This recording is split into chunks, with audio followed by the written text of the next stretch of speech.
Designer une excellente expérience mobile repose souvent sur des détails. La gestion du clavier en fait partie.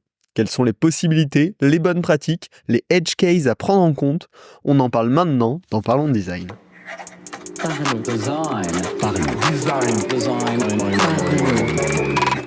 La saison 7 de Parlons Design est sponsorisée par The KKOS Theory, le studio spécialiste du design d'interface et des design systems. Salut, c'est Romain Pachna, bienvenue dans Parlons Design pour parler de la gestion des claviers sur mobile.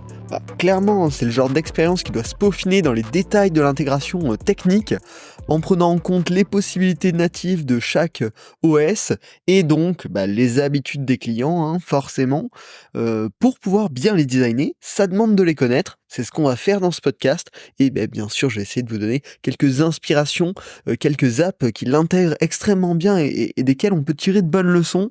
On va faire un petit deep dive ensemble sur ce qu'on doit paramétrer sur le clavier, parce qu'il y a énormément de petits détails, et les améliorations sur mesure, les améliorations custom possibles qu'on peut intégrer en fonction bien sûr des besoins et des usages. L'idée c'est de pouvoir avoir tout ça en tête pour que la prochaine fois qu'on travaille sur une expérience mobile qui fait l'usage d'un clavier à un moment, on puisse plus efficacement designer tout ça, ou si c'est votre sujet du moment, cet épisode, je l'espère, devrait vous plaire.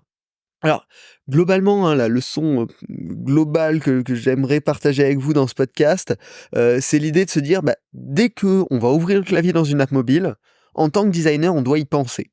C'est-à-dire, on doit documenter comment le clavier va s'ouvrir, comment il va se fermer, quel type de clavier on va afficher, est-ce qu'il y a des éléments, des interactions en plus, et donc c'est juste.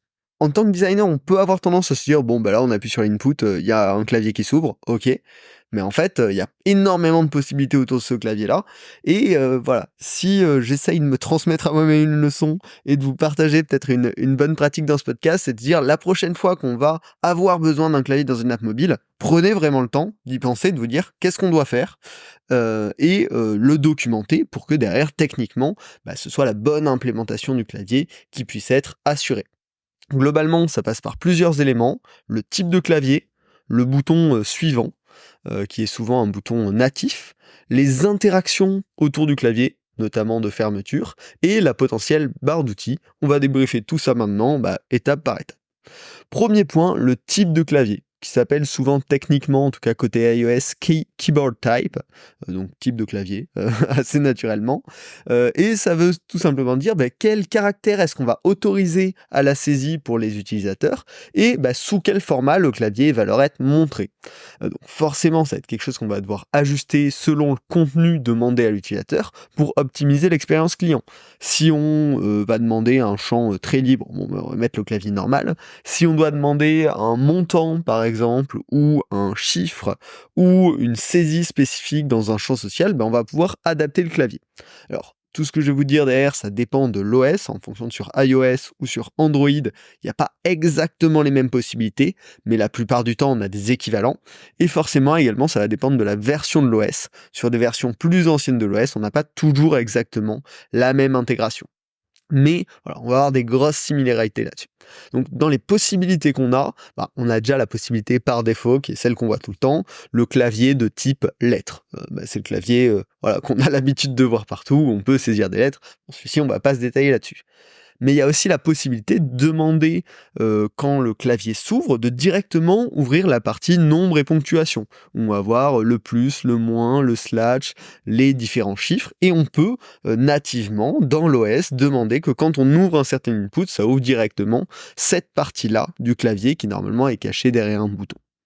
Donc ça, c'est les deux basiques. Mais on peut aller beaucoup plus loin.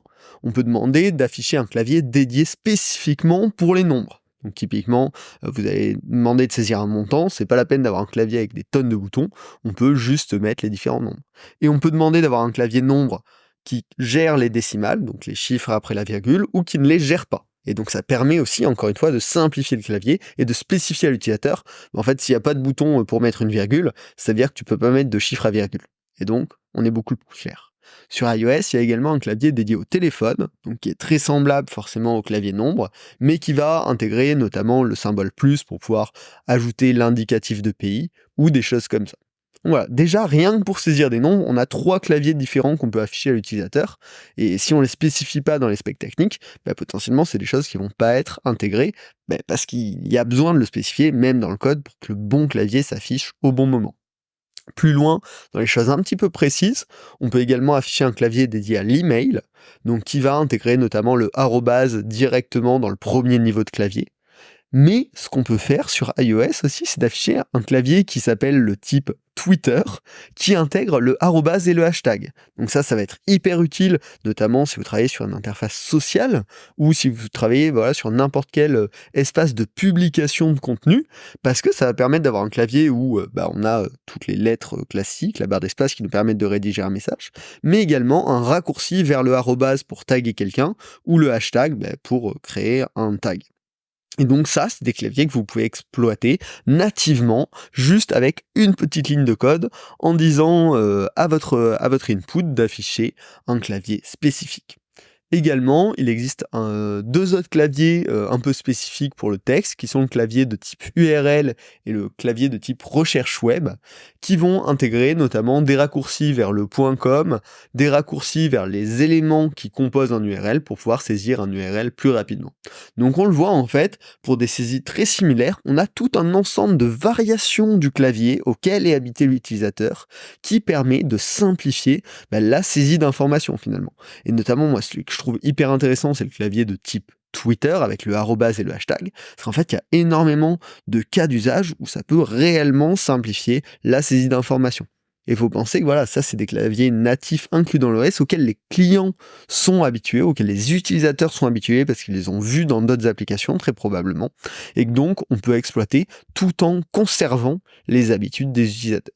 Donc ça vraiment c'est déjà le premier point qu'il faut toujours penser à documenter, surtout dès qu'on sort un peu de la saisie d'un texte classique, parce que on peut simplifier en un instant l'expérience de l'utilisateur en choisissant le bon type de clavier. Si vous voulez plus de détails et en fonction de votre OS, je vous invite à faire une petite recherche internet pour voir keyboard type, Android ou iOS, et vous aurez tout le détail de ça. Mais globalement, là, je vous ai fait une bonne liste assez exhaustive. Le second point qu'on peut personnaliser sur le clavier et qui va être très important, c'est le bouton suivant, qui est souvent appelé techniquement le return key. C'est le bouton qui va souvent être en bas à droite du clavier, qui va être d'une couleur différente, un peu plus visible. C'est le cas sur iOS et c'est le cas sur Android. Et le petit texte qui est à l'intérieur va indiquer une action. Ce texte-là est personnalisable sur iOS comme sur Android avec une certaine liste de valeurs prédéfinies, mais qui sont assez larges. Donc ce bouton, souvent, il va permettre de valider, on va dire, mais ce comportement-là peut être personnalisé également. Et donc, il va falloir adapter le wording de ce bouton à l'action que vous avez configurée derrière. Donc en termes de valeurs, il y en a plein qui sont possibles, je vous laisserai encore une fois regarder la documentation, mais on peut avoir ce bouton qui contient le texte retour, qui contient le texte go, qui contient le texte suivant, le texte cherché, le texte envoyé, ou même le texte appel d'urgence. Donc on a une palette assez large, et derrière, forcément, il va falloir que le comportement de ce bouton-là soit cohérent avec le contenu du texte que vous avez choisi. Donc il y en a plusieurs qui sont possibles. Si on a le texte retour, ça va souvent être un retour à la ligne, donc on va pouvoir avoir un champ avec plusieurs lignes à l'intérieur, un vrai champ de texte. Si on a un bouton suivant, on va souvent emmener vers le text field, vers l'input suivant. Mais dans ce cas-là, pareil, dans vos spécifications design, c'est bien important d'expliquer quand on clique sur suivant, vers quel input ça m'emmène et selon quelles conditions. Parce que des fois, peut-être ça va emmener vers l'input suivant et des fois ça va fermer le clavier en fonction de si c'est déjà rempli ou non. Si c'est un bouton chercher ou un bouton go ou un bouton fermer, des fois on va juste fermer le clavier. Et peut-être qu'il va se passer quelque chose ou pas derrière. Pareil, c'est important de le spécifier de manière design. Et peut-être que des fois, on va rediriger carrément vers un autre écran, si c'est un bouton Go ou un bouton envoyé. Et donc pareil, ça va être hyper important à la fois de documenter quel est le contenu de ce bouton suivant sur le clavier et quel est le comportement qui se passe quand on appuie sur ce bouton. Ça fait partie des choses que je vois souvent négligées dans les applications mobiles. Des boutons qui en fait ont juste gardé le comportement par défaut, Et du coup, là où on s'attendrait que ça valide le formulaire, par exemple, il se passe juste rien et on est obligé de faire valider, puis refaire un deuxième validé sur un bouton implémenté à la mano par les développeurs. Et donc c'est vachement dommage parce qu'on casse la fluidité de l'expérience et surtout on casse les habitudes des utilisateurs. Donc voilà, ce bouton-là, il est personnalisable en texte et en comportement. Pensez à le spécifier dans vos spec design. Enfin, on peut arriver sur le troisième élément du clavier qui est personnalisable également, c'est quelle interaction pour fermer le clavier. Généralement, il y en a deux qui peuvent être configurables. Le fait de quand on tape hors du clavier, est-ce que ça ferme ou pas le clavier et sous quelles conditions. Ça, c'est quelque chose qui, par défaut, souvent, ne va pas être fonctionnel. Donc, si vous voulez que, en tapant hors du clavier, ça ferme le clavier, il va falloir le spécifier et s'assurer de son bon développement. Et ça peut être souvent intéressant de spécifier certaines conditions, notamment empêcher de quitter l'input si l'état est en erreur, par exemple, ou des choses comme ça. À vous de voir selon les contextes, selon les usages, mais ça peut être intéressant.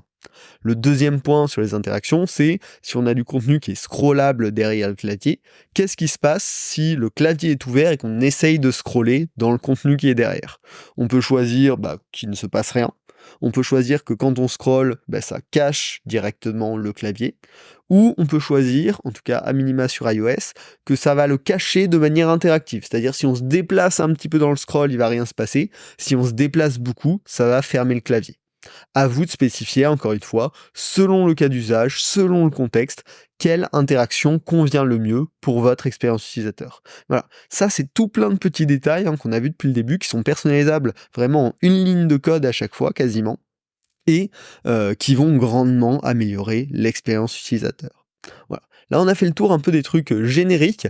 Maintenant, si vous avez besoin de le pousser plus loin, on peut mettre en place au-dessus du clavier souvent une toolbar.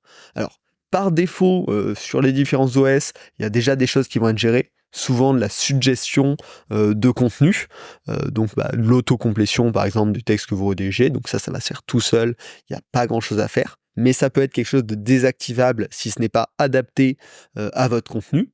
On va aussi nativement pouvoir rajouter des boutons d'action au-dessus du clavier, donc ça peut être des boutons, n'importe quel bouton finalement, qui va gérer l'action que vous voulez. Vous pouvez aussi configurer cette toolbar qui se place au-dessus du clavier pour faire du remplissage automatique. Et ça, encore une fois, c'est quelque chose à laquelle il faut penser parce que c'est un petit gain qui souvent va grandement améliorer l'expérience utilisateur. Mais notamment, on peut configurer cet auto-remplissage pour suggérer des mots de passe si l'utilisateur a un gestionnaire de mots de passe, pour suggérer le code reçu par SMS si votre service envoie un SMS de validation par exemple, pour suggérer l'auto-remplissage de l'adresse, pour suggérer l'auto-remplissage du prénom, du nom.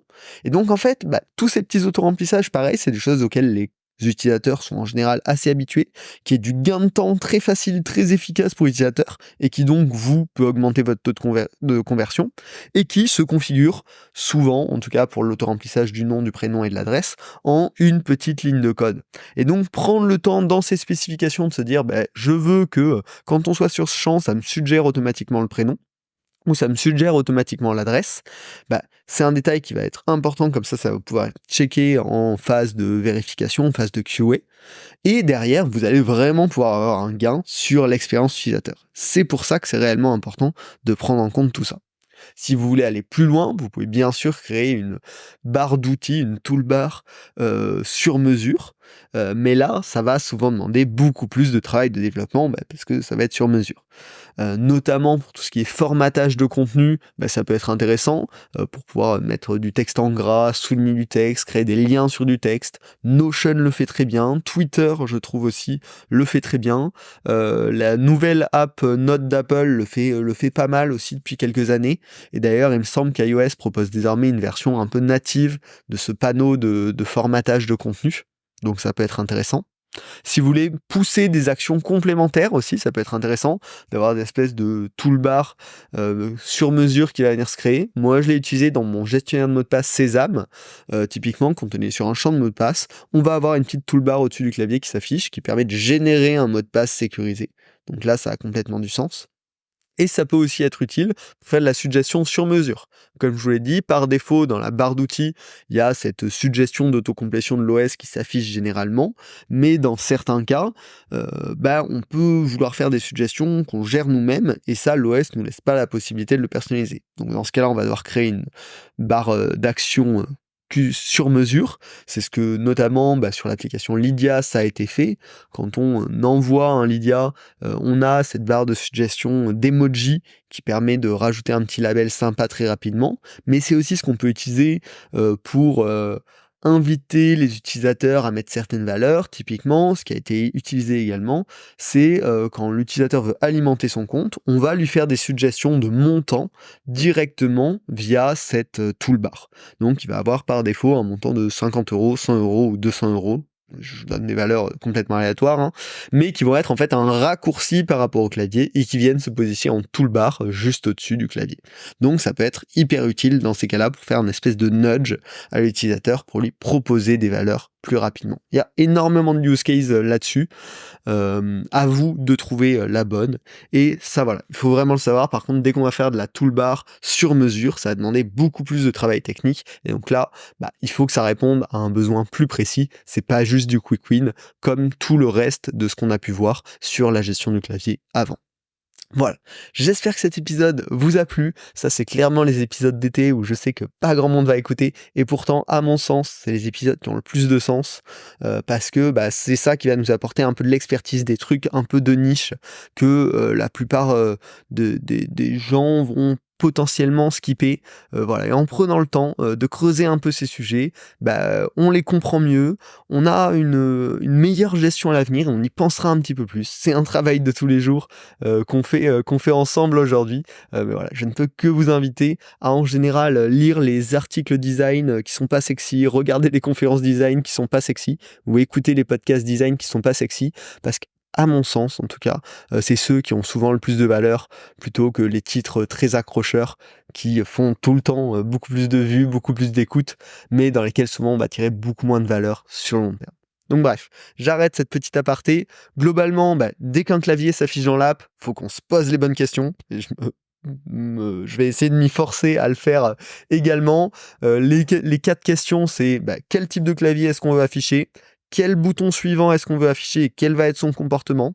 Quelles interactions on va autoriser pour fermer le clavier? Et enfin, est-ce qu'il y a besoin d'une toolbar ou pas? Et si oui, il y a besoin d'une toolbar, est-ce qu'on peut faire quelque chose de natif, notamment l'autocomplétion native sur l'adresse, le nom, le prénom, ou est-ce qu'on doit faire quelque chose de custom? Et dans ce cas-là, il va falloir regarder la complexité technique, parce que c'est des choses un petit peu plus lourdes.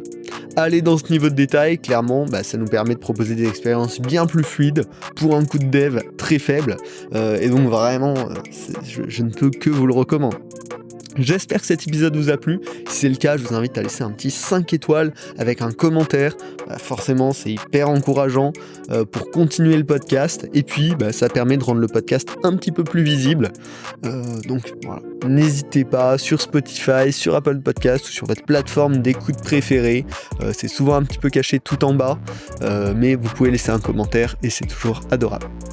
Si vous voulez bien sûr plus d'épisodes et que vous n'êêtes pas encore abonné, abonnez-vous sur votre plateforme d'écoute préférée. Et puis on se retrouve la semaine prochaine pour un nouvel épisode. Salut. Parlons design.